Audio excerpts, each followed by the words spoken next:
Hey guys, how's it going? I'm Combat Craig, and today we're going to talk about a Office of Inspector General report from a couple years ago, where the VA wrongly denied hundreds of sexual trauma claims, military sexual trauma claims, which are PTSD claims.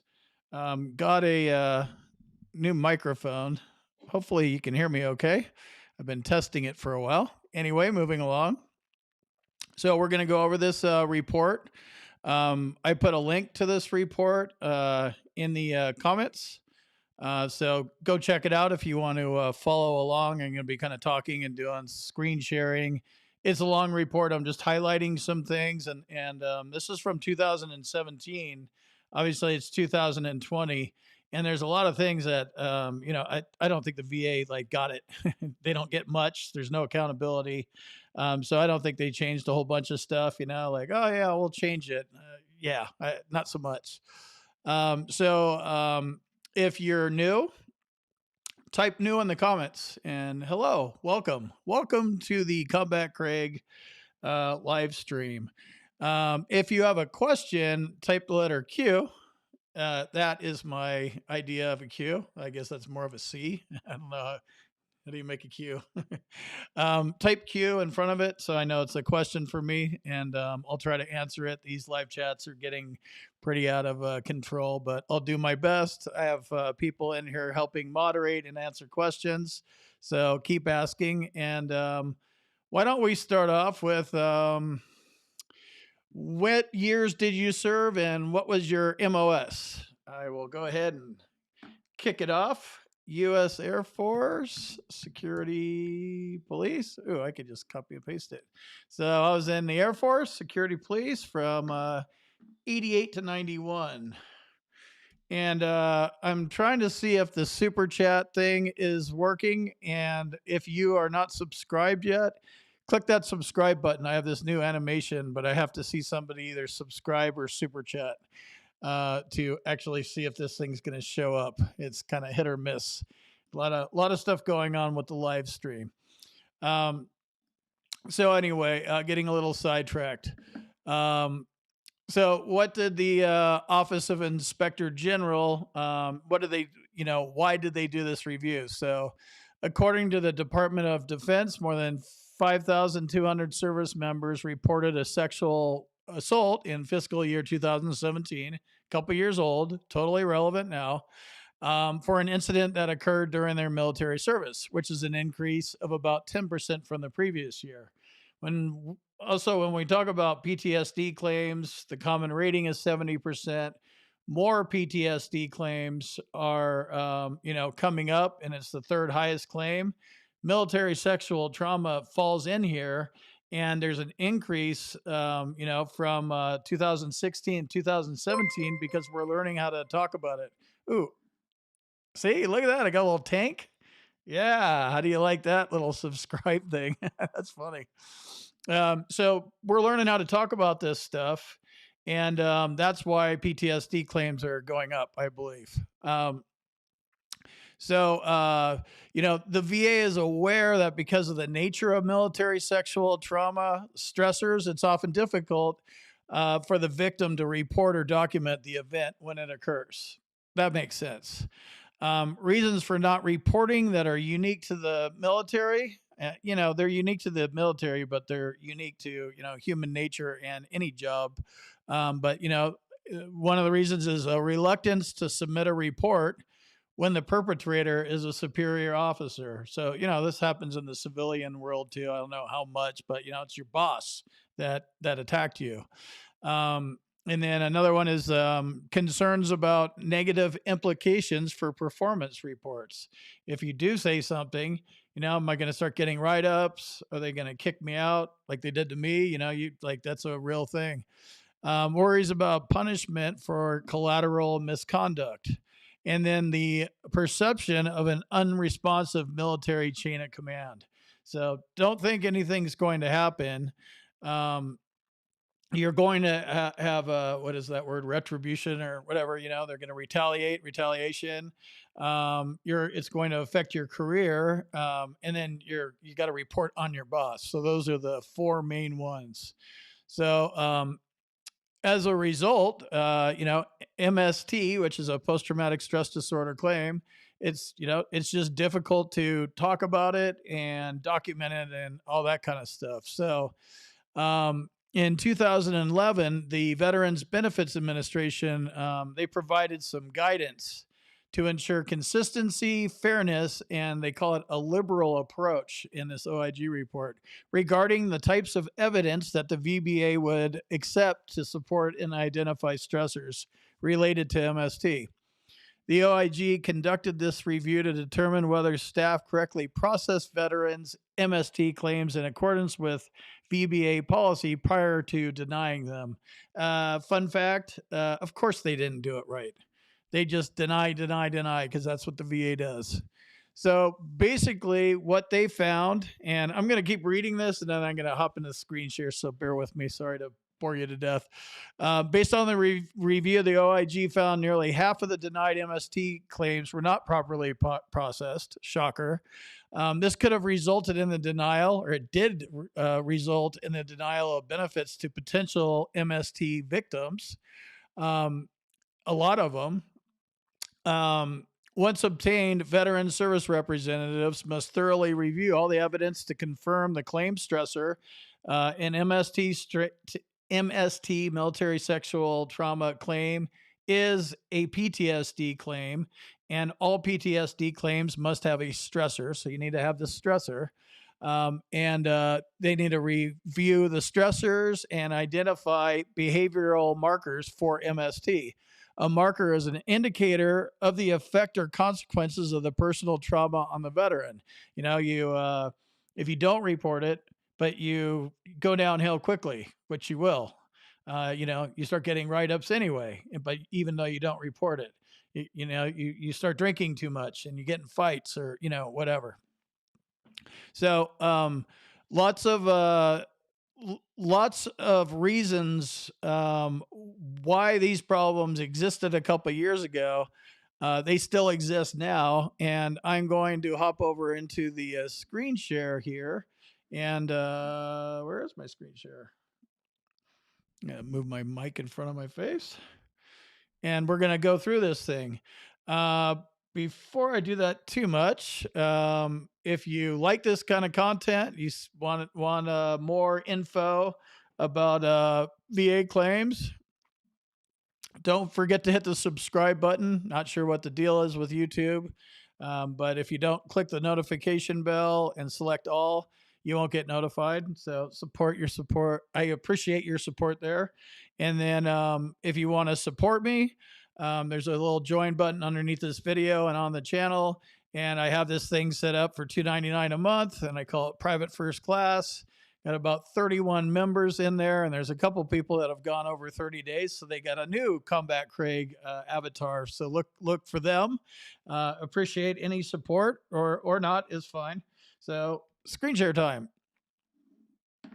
So this was August 21st, 2018. I was saying this stuff went down in 2017. I highlighted some things here. This just kind of, again, I have a link to it in the comments pinned to the top. So PTSD, that's what military sexual trauma is, and just a little bit more about it. PTSD is a mental health condition that military members can develop after experiencing or witnessing life-threatening events such as combat.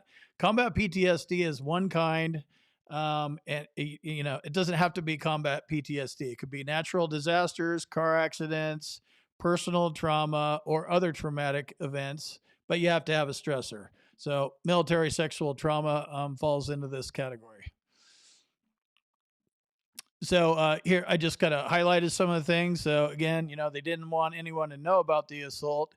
They're uncomfortable making a report. If you are in the middle of a military sexual trauma claim right now, or you're thinking about filing one, what you're going through, your concerns about your stressors and how the VA is going to look at you.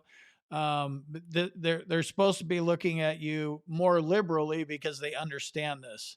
I see at least one VA rater in here now, ATX Patriot, I believe. He might be able to see if anything changed in the last couple of years. It's tough. It sucks. But you got to get it out, and you got to you have to talk about it, and you have to come up with the best evidence that you can get your hands on, which would include if you went downhill or you got divorced or whatever personal things. And then this one's a huge one too. People didn't do it because they're concerned that the officials wouldn't protect their confidentiality. I would go so far as to say they're worried about getting blown up by the bosses. Just a bunch of bullying bullshit kind of stuff. Scrolling down. Okay, so if the evidence shows possible PTSD symptoms or a diagnosis, credible evidence of a stressor, or a single marker for military sexual trauma, VBA staff must request a medical examination. Makes sense. After meeting with the veteran, the medical examiner must provide a report that includes a medical diagnosis. So, this is where you would get your diagnosis from the CNP exam if you don't already have one. I think you should already get one, but the VA actually is the one that needs to actually have the diagnosis to get the rating. But that's not to say that you can't get a diagnosis from an outside psychiatrist before you go in there. Let's see. So, if warranted, and an opinion on whether the diagnosis relates to the claimed sexual assault. RVSR, rating veteran service representatives, are VBA employees who have the authority to make formal decisions on veterans' claims. RVSRs may deny an MST claim without a medical examination only if there is no evidence of a stressor, no evidence of a behavioral marker, or no evidence of symptoms of a mental disorder. So if we kind of go through that again, no evidence of a stressor. So you have to have a time and a date. It is a stressor. It is not, I'm sad and I have major depressive disorder. It's a time and date, and it's burned into your brain, and it's with you for the rest of your life. If you don't have any evidence of behavioral markers, if you sucked it up and just soldiered on through that happens as well. Or if there's no evidence of symptoms of a mental disorder. So there's three of these things here. Hopefully you have as many of those as possible. It's going to be hard talking about this. There's nothing harder than finally filing a military sexual trauma claim, however many years after it, and then you finally go tell your story to a CNP examiner, and then your stressor is weak, or your behavioral marker isn't there, or there's a problem with it, and then you have to appeal it, and then you might get remanded, and it's just hanging over you. You didn't win, and now you're fighting it. You might have to go to another CNP exam. Try to get this right the first time so you get your rating. So the first finding as a result of this report is almost half of the veterans denied MST related claims were processed incorrectly.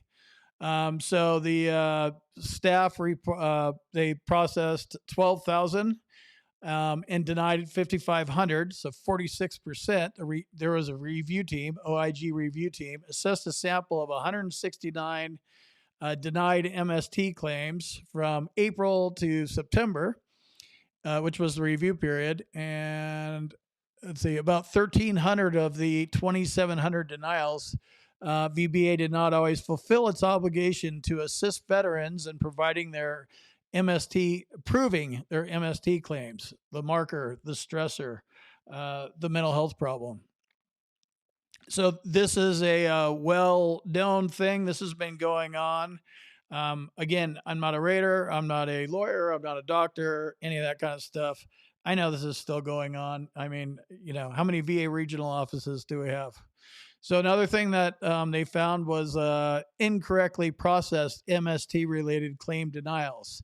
The OIG uses VBA's electronic systems, including the Veterans Benefits Management System. That's where all your stuff is housed. If you get an accredited agent, like a claims agent, a VSO, they can get into the VBMS system and look at stuff. We can't.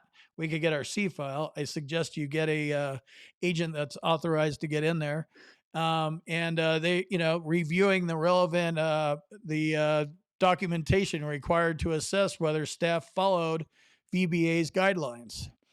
The review team based the projection on a review of 169 PTSD veterans' claims related to MST that were denied. The team found that the staff incorrectly processed 82 of the 169 cases. So I don't know what that number is, like half. So big problems, lots of denials here. Again, this was a couple years ago. I don't think this has changed a whole lot. But you guys tell me, that are doing one of these. So I'm going to take some questions, and I wanted to just kind of go for another couple minutes here and show you a couple examples of failure. So a female veteran submitted an MST related claim in March 2017 with details of a sexual assault that occurred during her military service. An MST coordinator determined that there were no markers in the veteran's file and that the case was ready for decision without a medical examination. So she filed the claim. This guy, or whatever MST coordinator is, determined there was no markers. So we can go make a decision. And RVSR denied the claim in May 2017, indicating there is no evidence of stressors or markers in the veteran's military personnel files and no evidence of treatment for mental disorder. So none of this stuff happened on active duty, which makes sense. You can still win these claims, but you need to have the, evidence of treatment for mental health problems. PTSD claim, right? It's a mental health claim. So if you didn't do it while you're in, do it with the VA, do it somewhere, do it with some kind of board certified psychologist. The OIG's team review of these records showed that the veteran's overall job performance declined after the alleged sexual assault, which is a behavioral marker. That is the most obvious behavioral marker. You go downhill, like you just start having problems. So the marker was there, it was in the medical records, and claim denied. Sure, this still happens. I hope it doesn't. Just kind of showing you these examples. So, you have things to think about, and read this report if you're doing an MST claim. It's revealing, and you can. I love reading these reports. You learn so much from them. So the example two, the VSR did not request the veteran's private treatment records. So male veterans submitted an MST related claim in February 2017. And let me just stop right here. This is not just males raping women. It's women, female on female, male on male, male on female. It's all over the board. Just throw that out there. Whatever it is, whatever happened, you were attacked, and it isn't your fault. But you're going to need to talk about it if you're going to win your claim. So he included information indicating that he received psychiatric treatment at several private hospitals. A VSR did not request release of information forms from the veteran to obtain the medical records. An RVSR denied the claim in May 2017, stating there is no credible supporting evidence of the event, including marker evidence.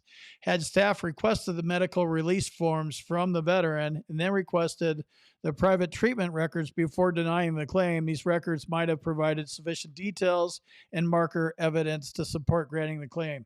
So on this one, I know this now. Don't let the VA go looking for this stuff because they're morons and they can't find anything.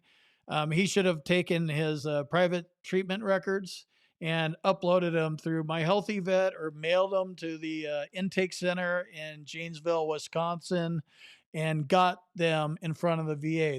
This concept of a fully developed claim. Don't go looking. Don't let them look for stuff.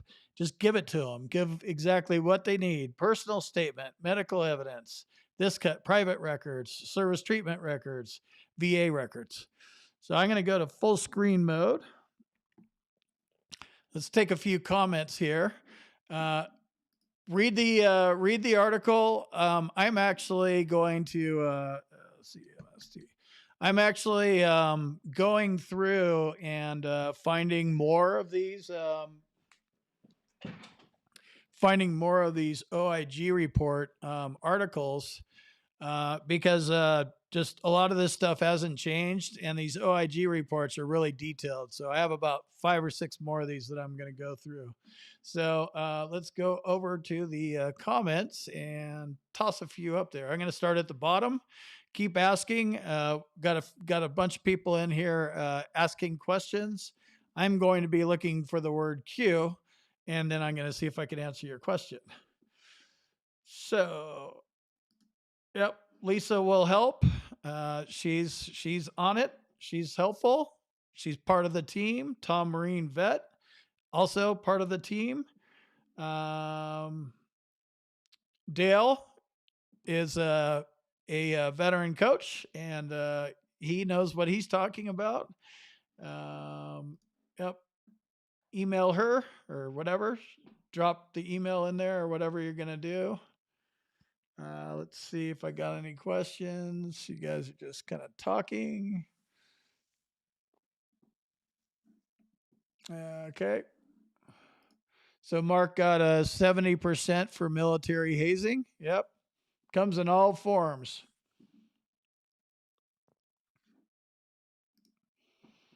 Lisa says, if you want another woman's opinion, another set of eyes, I'm available. You have dates, times, and mental health medical evidence.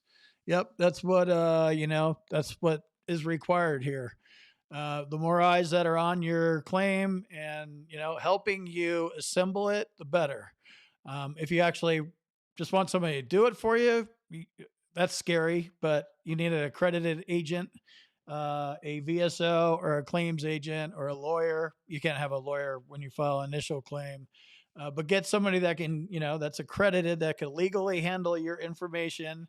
I appreciate everybody helping. You might appreciate me.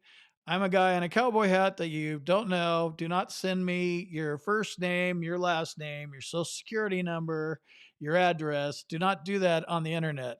Like, we didn't do that in 1998. It's 2020, almost 2021. Do that stuff with accredited agents. Do not send your stuff around to anybody that's not accredited, is my advice there.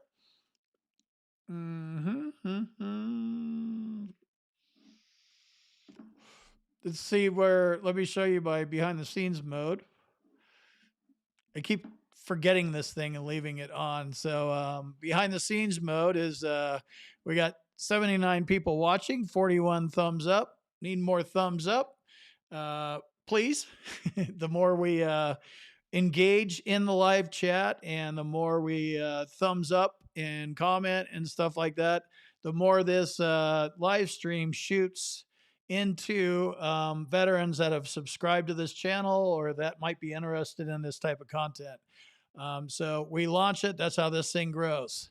We are one big community, one big family, and the bigger, the better.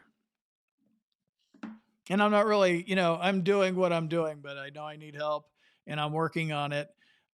If you want to help and you have something to bring to the table, you can edit video, you're good at live streaming, you're some kind of a geek. I need people like that.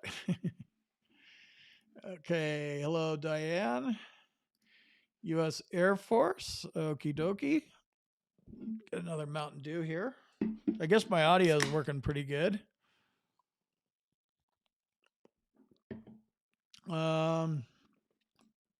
82 to 87. Let's see. Just join the channel. Absolutely. That's it. Subscribe or hit the join button. I don't have my Clyde cam on tonight. I don't know what happened to my phone. It crapped out on me right before I went live. So he's over there. Okay. Yep. 87 and 91. 19 Delta Army Desert Storm, where I was 88 to 91. We were in the same spot, same time, same age, pretty much. Another thing that you're going to find out, the more you talk to people, and but I get it. You want to talk to somebody your own age, or if you're female, you want to talk to other women or guys or whatever it is. There's so many similarities between us. If you have 10 years on me, the same bullshit was going on in the 70s and the 80s and the 90s. So ask questions. Welcome to the family. Whatever's going on active duty, I guarantee you there's stuff that same bullshit. Lisa, 87 and 1990, aviation maintenance. ATX Patriot was in the Navy, 93 to 97. Awesome. Okay.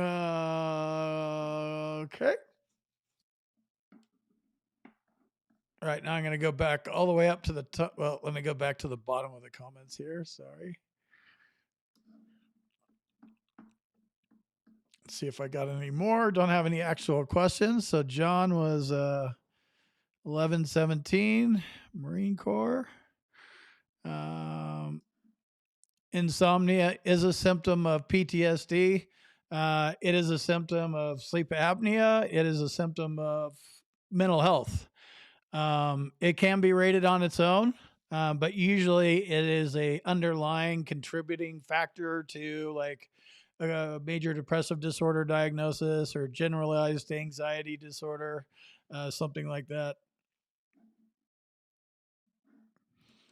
No, thank you for chiming in. And I did see that in the report, but I did leave that out. That is important. Only specialized rating service veteran service representatives can work on MST claims to help with the better quality of a rating decision. So cool. That is probably something that was changed since this report.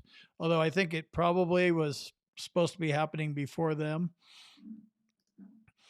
Yep. So ATX Patriot has been hopping into the lives for a good month, maybe longer. I noticed him, and yeah, it's funny talking about it. But the reality is, he's anonymous. He works for the VA. You're not getting his number. It's a total conflict of interest. He's not going to come on and be my homeboy and hook you up. It doesn't work like that. I love that he's in here and shedding light because I am speculating because I don't work for the VA. I have no clue what Raiders are doing. I just know based on my salty experiences that I've had problems. So it's great that that he's in here, but yeah, he's not going to be hooking up any kind of ratings anytime soon. Mark G was in the Navy, 86 to 90.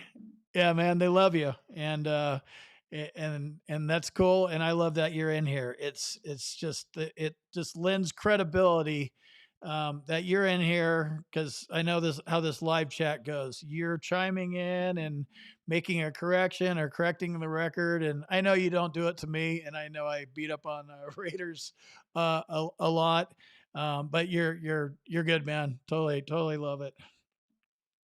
Okay, let's see. Love you too, Jeff. Fort Campbell, Kentucky. Relocated to what? Las Vegas, right?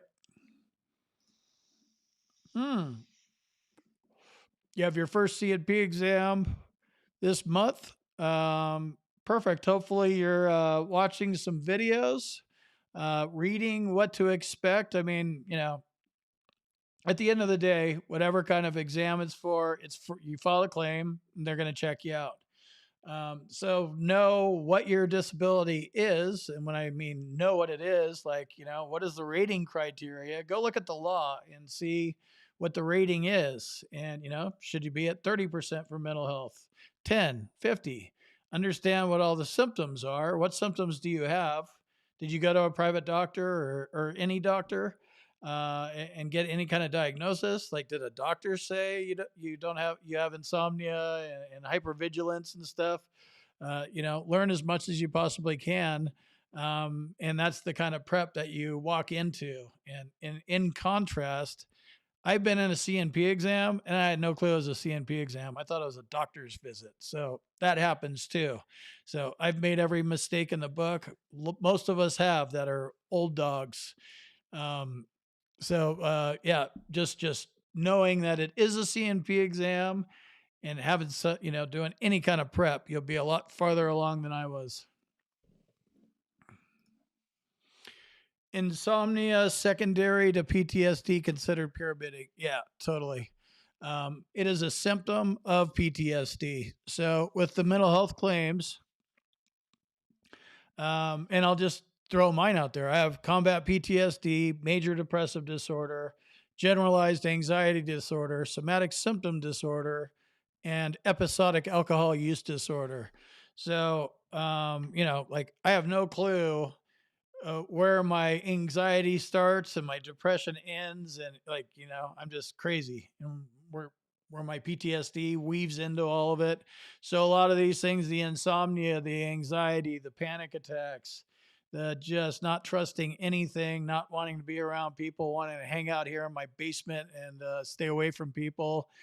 If I don't know, what's causing all this stuff, a rater, a CNP examiner, they're not going to know either. So yeah, it's pyramiding. So if you're doing a mental health claim, a lot of this stuff that's just, it's the severity of the symptoms and the amount of how it affects your social and your occupational impairment. 0 is basically no problem. 10 is little mild problem. Meds control it. Um, 30 is a little bit more. I think 50 is like, got some problems in your social and work life. Might have had a divorce or, something like that. Had some problems at work. 70% is deficiencies in most areas of your social and work life. Now we have divorces in here. Whatever your kids don't like you anymore, you don't have a relationship, you're estranged from members of your family maybe. And then at your work life, you're just getting fired constantly. You might have assaulted your boss. You might have an arrest record. And then 100% is total social and occupational impairment. So understanding what these are and what you have, and then getting a doctor to agree with all that is huge. Let's see. If your claim was underdeveloped because I was on my 1 year mark since I filed my intent to file, what should be my next step? Um, well, get your evidence together and file your claim. I think your question is you were working on it. You did an intent to file, and then your intent to file is good for a year, and it lapsed, so you lost it. No biggie. Submit another intent to file, and file another claim. It's more important to get this done properly than get it done quickly. You're not getting any back pay if you don't prove your claim. It's I know a lot of people get that. Yeah, I would love to have back pay to 1991. Ain't gonna happen. I didn't prove it then, and there's no Q claim involved or any of that kind of stuff. Teresa, we are doing very well. Clyde just ate his dinner. Thanks for asking.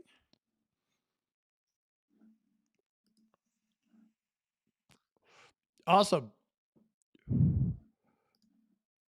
Uh, will you put a link in the description to your findings, please? I think yep, Lisa's gonna hop in afterwards. So's Tom. Okay, so what do we got? 88 people, 64 thumbs up. Here's my little behind the scenes thing again.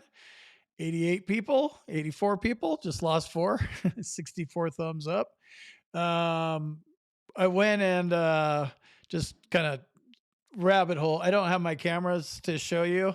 But my internet, it crashed during my live stream. Like I have a gigabit connection over coax. I have no idea why they do that, but I've been starting to notice problems, and I called up. It's called Sparklight. I called them up, and it's like, yeah, your cable might be bad. I'm like, my modem's crap.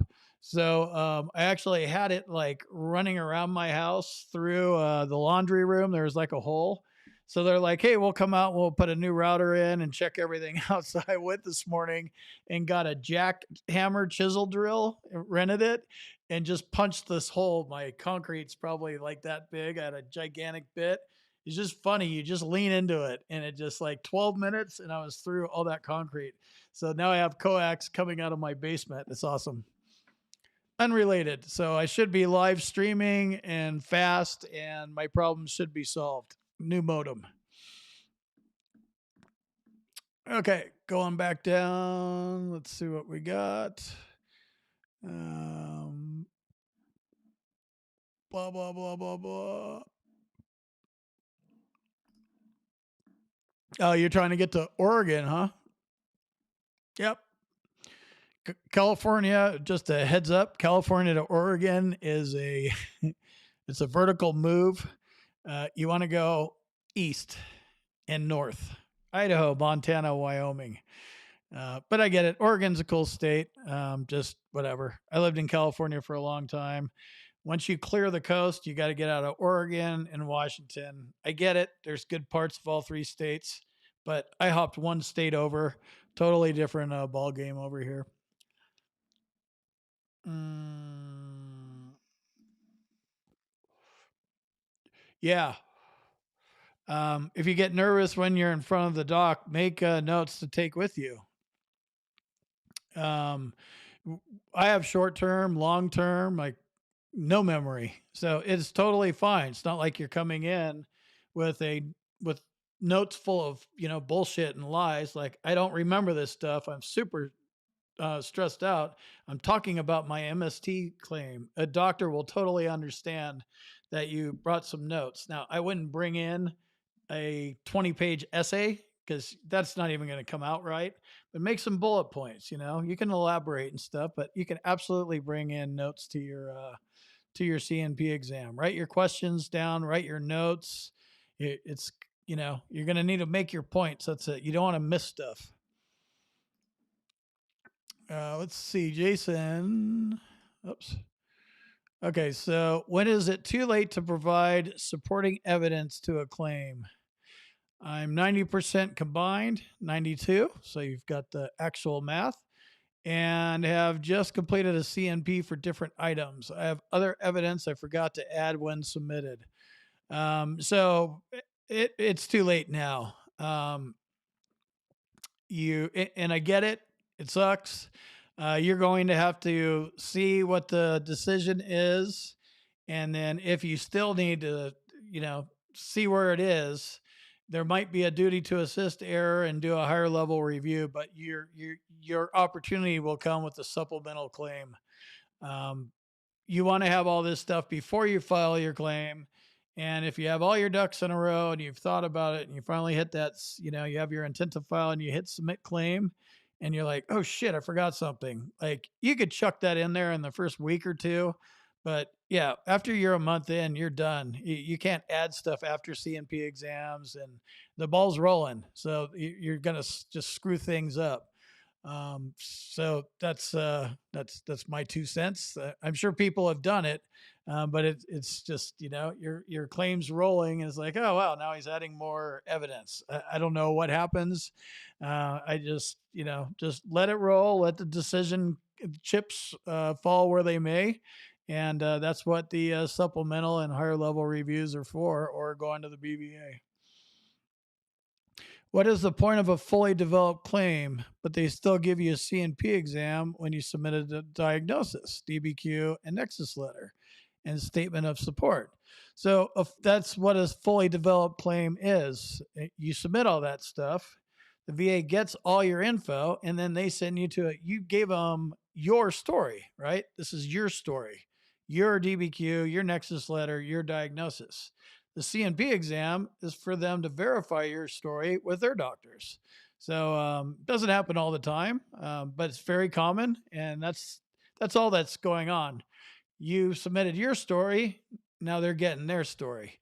At least you have a story, right? A lot of times, like my first couple of claims, I didn't know I even needed to have a story. So I relied completely on the CNP examiner on the rater.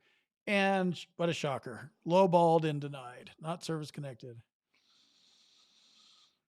Unknown. Um, and you're going to have to do the research on this. I don't know if you have, I don't know anybody. I don't have any contact with people I was in basic training with. I don't even know who they were. I got my picture up on the wall behind me. You know, maybe somebody was there. It's going to basically have to be the strength of your personal statement. I'm thinking. I don't think there's going to be any medical evidence. I don't know if you have complaints, probably not. So, it's tough to, prove that, but, do the best you can. And that's where you're at. It's possible to get back pay to the date you originally filed, but you probably won't because you didn't appeal it. I got out in 91. Hey, you got some disabilities. Come in for a CNP exam. Nope, I don't listen to the government anymore. I'm not going to your clown show doctors. You don't tell me what to do anymore. Boy, did I screw myself. But I missed my dates. I missed my appeal dates, and it's just dead. Could I go open that up? Yeah, but I'm not going to. I'm moving forward. I know that's just going to be a rough battle. So once you miss your date and you don't keep your claim alive, is basically what it's saying. File a claim, file an appeal. Got 60 days or 90 days to do something. You miss a date. It's you missed it. The cool part is you can file another claim.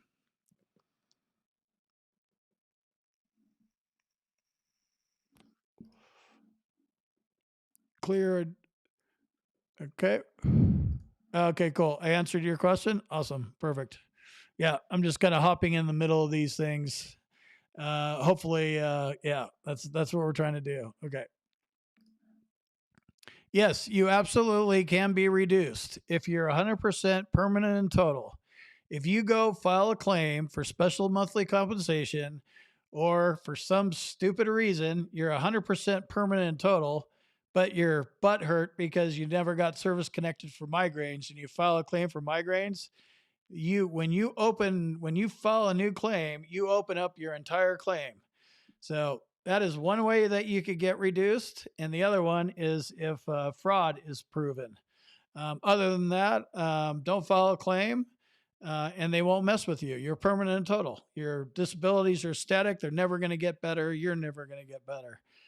But people file special monthly compensation claims, and if you deserve it, you deserve it. Just if you I just I don't want to invite them into my claim and start roaming around in there and tinkering. It's fine. I'm PNT. I don't know too much about my chronic fatigue syndrome. That's part of it. I need to get with a rheumatologist and understand more about it. Thanks for the super chat.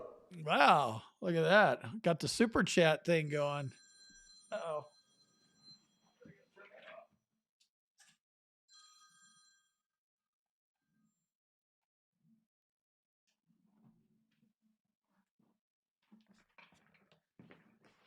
Always turn off your phone before you go live.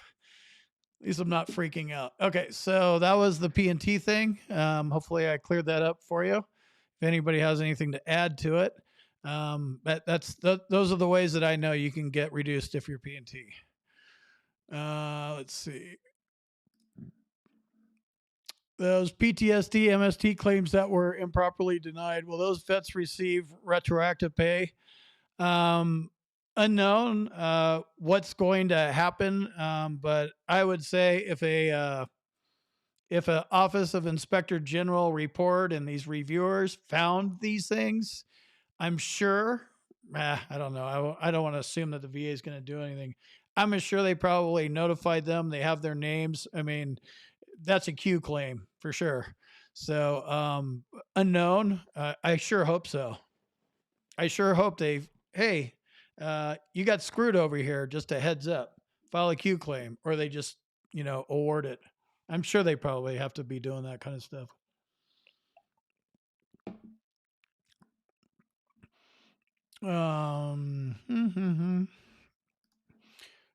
Your MST happened second week of basic training. You were 17. The DS drill sergeant moved the two guys. Yeah, Yeah, yeah. I mean, that's just yep, it happens. And hopefully you won your claim or you're filing a claim and you got your story. Tell it. Prove it as much as you possibly can. Um the first tip that I would give you on increasing your migraine claim is it's not about increasing it for the hell of it. You either have the right symptoms that qualify you to be in the 50% category or you don't. So that's the first tip that I would give you. Are you even, supposed to be rated at 50? So if you are and you're at 30 and you got lowballed, then you didn't speak about your symptoms properly. So 0 means your migraines and all 150 headaches, they all fall under code 8100 under migraines. 0 is no problem. 10 is a little teeny bit of a problem, but medication probably keeps it under control. 30 is you have they call it prostrating events. They cause you to lay down. You just shut down. You have no control over when it happens. You have prostrating events at least once a month, I believe, for 30, or maybe it's twice a month. I don't know. It's a couple times. I know the 50 is it happens once a week or more. So if that's what's happening to you, I would have a migraine log. Migraine Buddy is an app that you might want to look at, and that's good evidence. Oh, really? So you have these laying down events? Yes. Well, let's see. In the first week of January 2020, it was Wednesday for 4 hours, and then it was also Saturday for 2 hours, and then week number two. Having a migraine log is huge. You're still going to need a doctor um, you're going to need a doctor to document the severity of your symptoms. CNP examiner can do it. I would get a private doctor to weigh in, and that's basically what it comes down to. You probably didn't talk about your prostrating events right and the severe economic inadaptability your migraines cause you. Yeah, comes down to frequency. Yep. Your claim was denied because they could to find any evidence happened back in 1969. I sure hope you don't actually mean you relied on them to go find evidence. They're complete morons. You need to find the evidence and jam it up their ass so they have it stapled onto their forehead. Do not rely on them to go find evidence. You go find it and you go submit it with your claim. I get it. That's a long time, man, but you're going to need to go find it. You're going to need buddy letters. I don't know what kind of claim you find or you filed. Good thing. I know you're older. You're obviously in your 70s or yeah, probably 70s, maybe 60s. You can do it again. You need to go find the evidence. Do not rely on them to do it. So you claimed MST, no exam. They sent me to ask about the MS. I don't understand what that means, but I'm just going to say I don't know where you sit on that. If you don't get an exam, did they make a decision on your claim? You probably not. So if they don't send you to an exam, you might have proved it or you might not have proved it. I just went through those OIG things. If you don't have the behavioral markers, the decline in work history, some kind of evidence backing it up, a news report, some kind of police report, you're reporting it at the time. Kind of hard to tell what that means. Hopefully, you provided them some kind of info, and you just proved your claim. Let's see. So, if today is the last day of intent to file, I would file a 526 easy, then start working on the claim and get your medical evidence. It takes 30 to 90 days to file evidence. I would agree with that.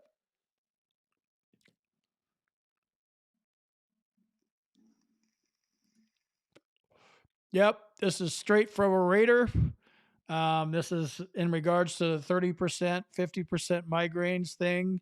Um, You need to show your prostrating headaches are causing severe economic impact on you. It these are medical disabilities, and the majority of this is your occupational, how much this economic, how it affects your work life. But there's also a social factor with migraines. It's severe economic inadaptability. With a lot of other stuff, it's social and occupational impairment. CNP means compensation and pension exam. Okay, let's see where we're at. Mm-hmm. CNP exam is the most important day of your claim. Absolutely. That's it. You file it, you have all your evidence. The VA rater gives a lot of weight, tons, like 99% to the CNP exam. You go choke or you don't show up or something like that, you're just going to get denied. Mm-hmm. So you have a reevaluation in February 2021. Are they going to send me a letter? Unknown, probably. You know it's coming. You have future examinations scheduled with the current climate of things right now. You might have a records review. I would be going to the VA in case because they will look at your records. If your records are chock full of doctor's visits and you're not getting better, you might not have a CNP exam, but you might. Unknown, but prepare for everything. The cool part about over preparing is, wow, I have my story. I didn't need to tell it. That's great. You were prepared to, and they didn't even ask. Don't be lazy.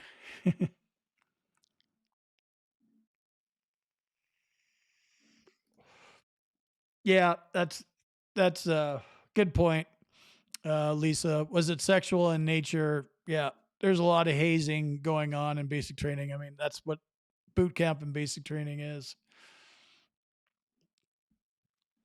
Um,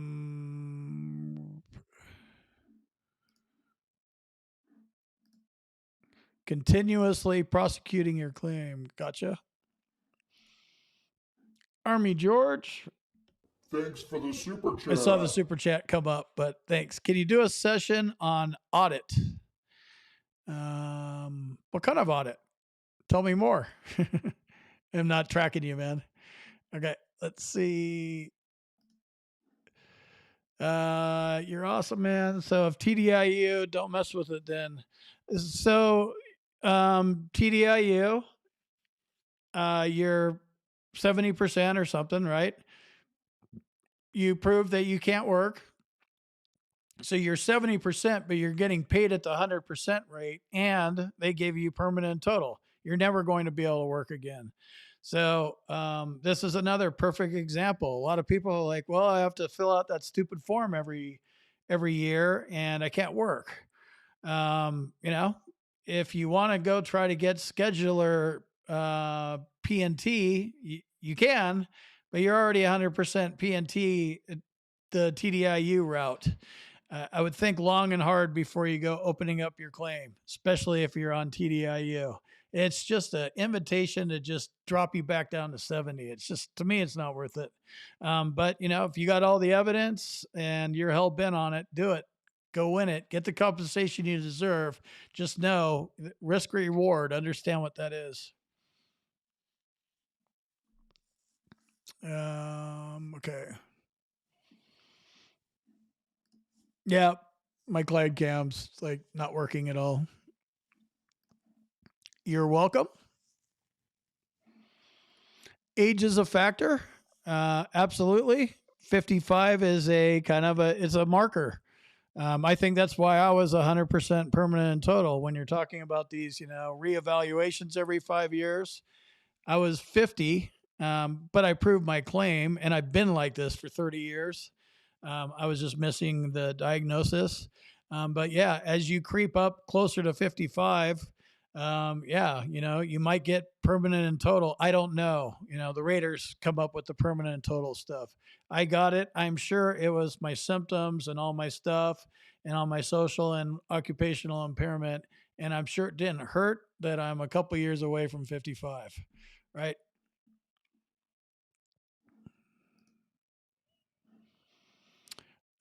So he was in for 4 months, military sexual, and then so he got kicked out. He went downhill, got a general discharge, most likely, adjustment disorder.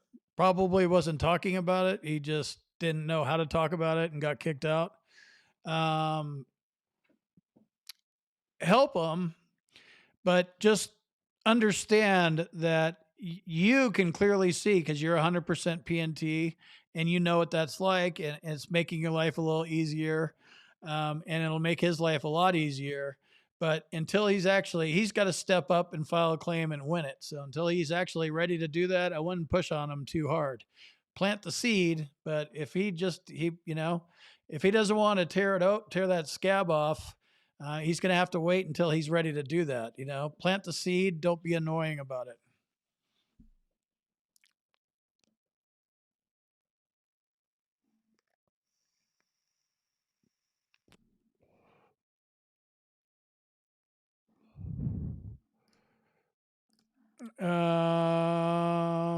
Physical exercises in the latrine with the showers. Yeah, I think that's more hazing. That doesn't sound like a sexual harassment kind of thing. I mean, by today's standards, it might be. Doesn't sound like an MST claim to me, Teresa. Just I know you're in the middle of talking with. Keep talking to Lisa about it. Um. Oh yeah. You know what? This is a really good point. I'm sorry. I do this a lot too. Individual unemployability doesn't prevent you from work, just the amount of work you do. So you can work a certain amount.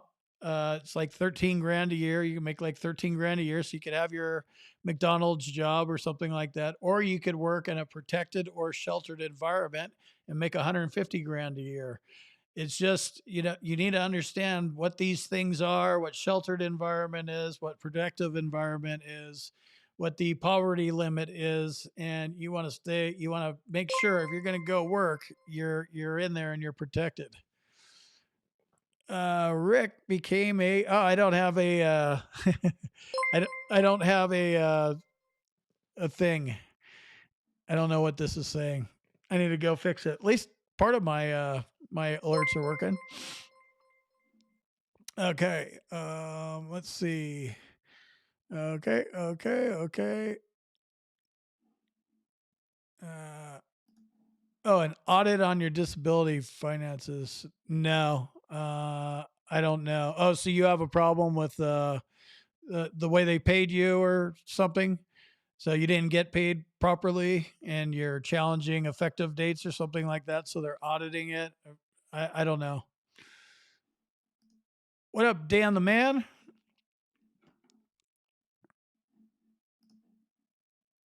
Yep, Tom knows you do.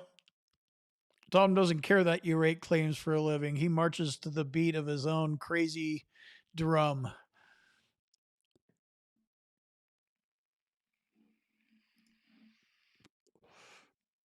Blue Water Navy veteran.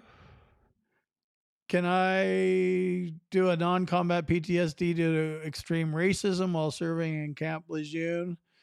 Uh, yeah, I mean, I don't think, I mean, racism is racism. I don't think you're going to get a non combat claim for that. Maybe just off the top of my head, I just don't see that working.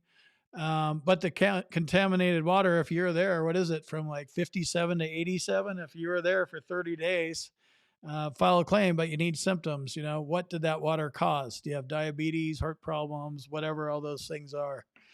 I would go after the contaminated water more than the non-combat PTSD because you need a stressor and you need to be able to prove that stressor. And whoever was doing the racist stuff probably wasn't on the record. Maybe he got charged and you do have a record of it. Um, my 2 cents. Okay. Glad that you love the show. Can you speculate on burn pits? I can speculate. I speculate. That's what I do. Um, yeah, burn pit claims are tough. They just, from what I've learned about burn pits, and I mean, everything was burn pits. That's what I mean. How do you think we got rid of shit? Like in since the Civil War, you burn it probably back then. Burn pit claims kind of just remind me of Agent Orange kind of stuff. Blue Water Navy veterans finally won 12 miles off the coast. They finally won last year in 2019, right? So it took 45 years.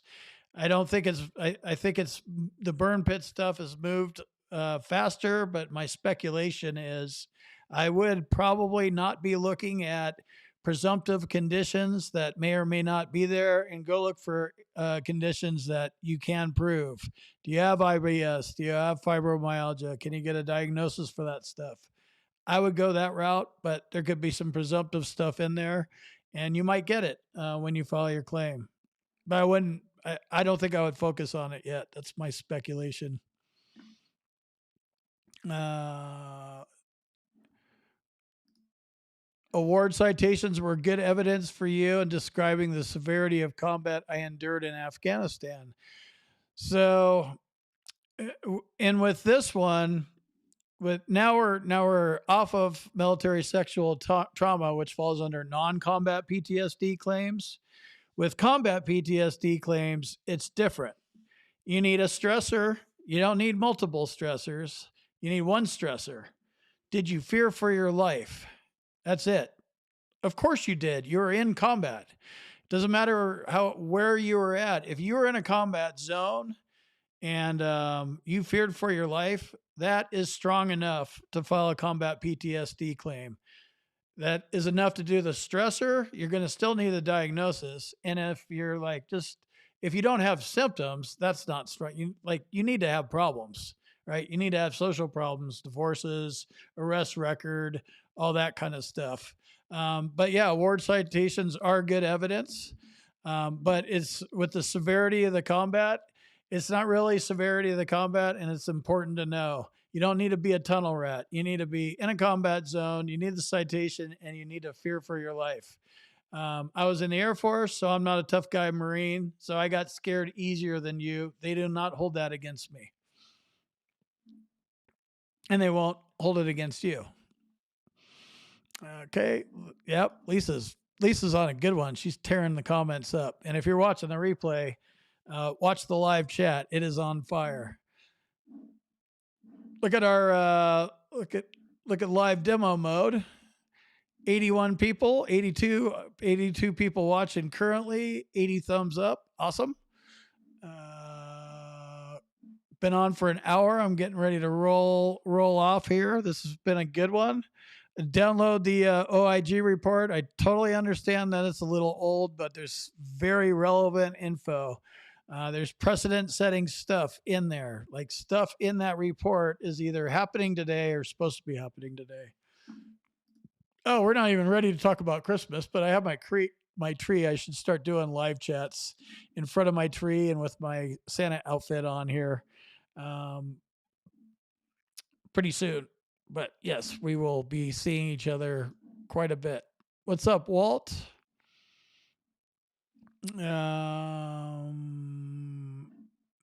Okay, so you got a lump sum, 50. Yeah, your back pay's all messed up. Yeah, I don't know how long it's going to be for them to audit that, dude. Okay, never give up on your claims. Absolutely. What's up, Rick? Okay. Scrolling through. All right, you guys. There you go. So that's it. Unless a routine future exam is mandated by the condition, they end at age 55. So that answers that question from earlier. So I am going to, I can't even do the Clyde cam. Maybe I can spin my camera over here.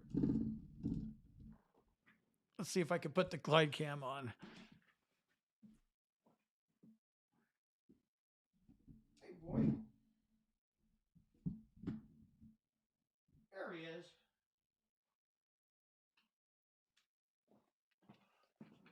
Big boy. Right, I'm going to get this comment out of the way here. I will see you guys when I see you guys. Oops, wrong one.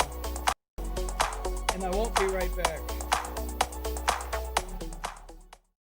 I won't be right back. I'll be back soon, though. Oh, boy. There you go. Very happy, huh? We'll get your Clyde cam going here. And now you want to be on TV. All right, you guys. I'll see you in the next video. Have a good evening.